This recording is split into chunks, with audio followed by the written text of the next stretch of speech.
Good morning, Mantas. Happy Tuesday here. It's the 12th. We are covering a few things today, mainly in Japan. You notice when you go to your Google Classroom, it's going to look like this. Obviously, you're going to do attendance first. Then we'll look at horrible histories and the code of the samurai today. So this is what this looks like. Open this up a bit. Two things. First, document to look at. There you go. Questions. Watch the video and type your answers. Don't forget you're in control of the video, so you can pause or rewatch parts if needed. And please try to type your answers in a different color so they stand out. So this link will take you to the video. You can toggle back and forth to answer these questions. What were samurai? Who was allowed to become a samurai? Who was to be respected in Japanese culture? What is Shinto? You're going to use list the different social classes of Japan. Then who was Masashi, and what was he famous for? Besides fighting, what else did samurai study? And what is Bushido? And who were samurai supposed to be loyal to?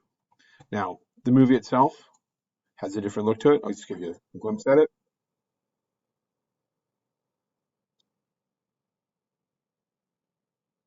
Right, that's what you're watching.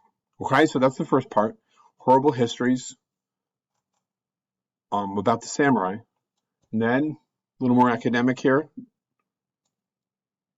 Code of the Samurai, where it talks about in medieval Europe, society was organized around a concept now called feudalism. Feudalism was a military hierarchy or ranking system. Rulers gave their vassals, warrior lords who had sworn their loyalty, land in exchange for their military service if needed. The lords hired knights to help them control their land. Peasant farmers called serfs, worked the land for their lords, but had little control over their own lives or fortune. Now, this was Europe, in medieval Europe, and this is Japan. So you're going to do this reading on Japan, and actually I'll read it to you. We have a little bit of time here. A similar system operated in Japan.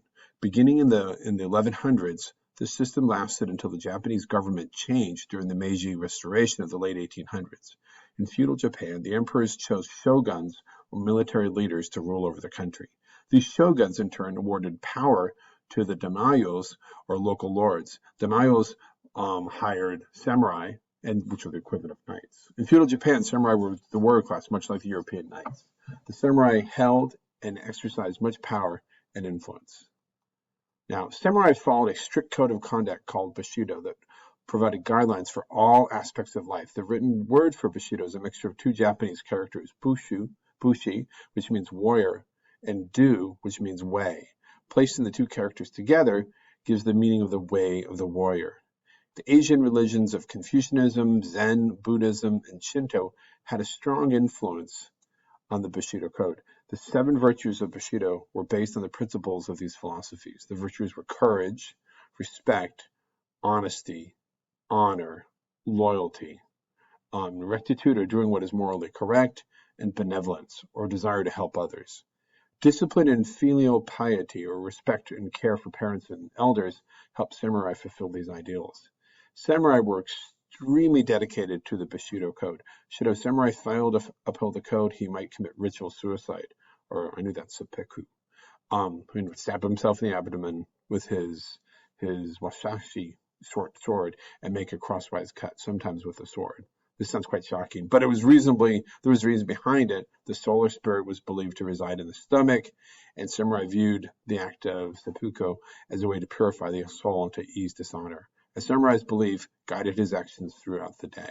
A typical day. After waking, samurai dressed in traditional Japanese kimono robes. A light kimono or loincloth could be worn as the first layer, tied with an obi or length of cloth that functioned like a belt. And over that layer, he would wear a heavier silk kimono, worn open or tied with another obi. The colors of the kimonos were usually dark or neutral colors.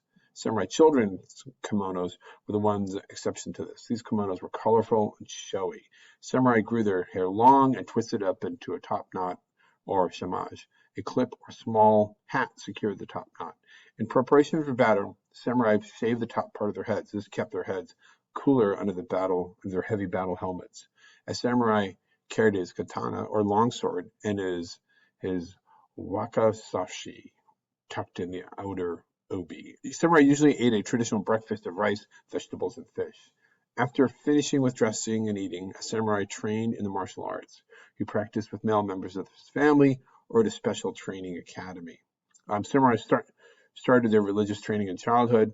Girls participated in martial arts training as well. Samurai women might use their training to defend their homes, though they didn't usually participate in battles. Discipline was an important part of the Bushido code of conduct. The discipline and skills of sword fighting were called kendo, which means way of the sword. Fighting practice also went beyond practicing with the sword. Military training would include mastering the use of a bow and arrow while riding a horse. This technique of mounted archery was called yabusame. Samurai used the skills they developed in the service of the daimyo. A samurai was expected to be extremely loyal to his daimyo. Political conflicts among the daimyos sometimes erupted into military action, and they sent their samurai to battle against one another. After finishing with their training for the day, samurai might have a traditional meal or go into town. A samurai who wished to travel without revealing his identity might wear a basket-shaped hat that completely covered his head. Also, cultivation of the mind.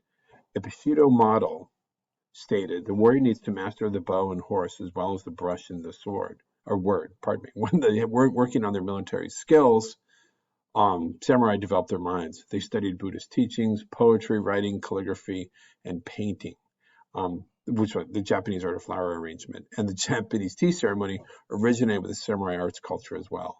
The tea ceremony is a ritual of tea preparation and serving to welcome and honor guests. Great care is taken in bringing out the teaware and in carrying out the traditional steps. It is a ceremony still performed and enjoyed in Japan today. Samurai paid attention to their spiritual training as well. For example, the teachings of Buddhism prepared samurai to remain calm while in stressful situations. This was a skill that was useful in battle. Samurai were no longer allowed to carry swords after 1876, and the samurai effectively died out. In Japan, however, the way of life is still remembered and often honored.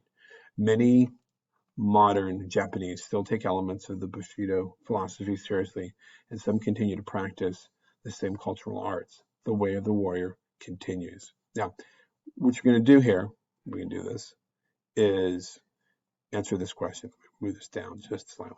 Okay, so think about what you've learned from this passage. What contributions did samurai make to Japanese society? Cite evidence. There's a number there. There's at least 3 from the reading. So you're going to use those from the passage to support your answer. So that's what you're doing today and Tuesday. Go get it.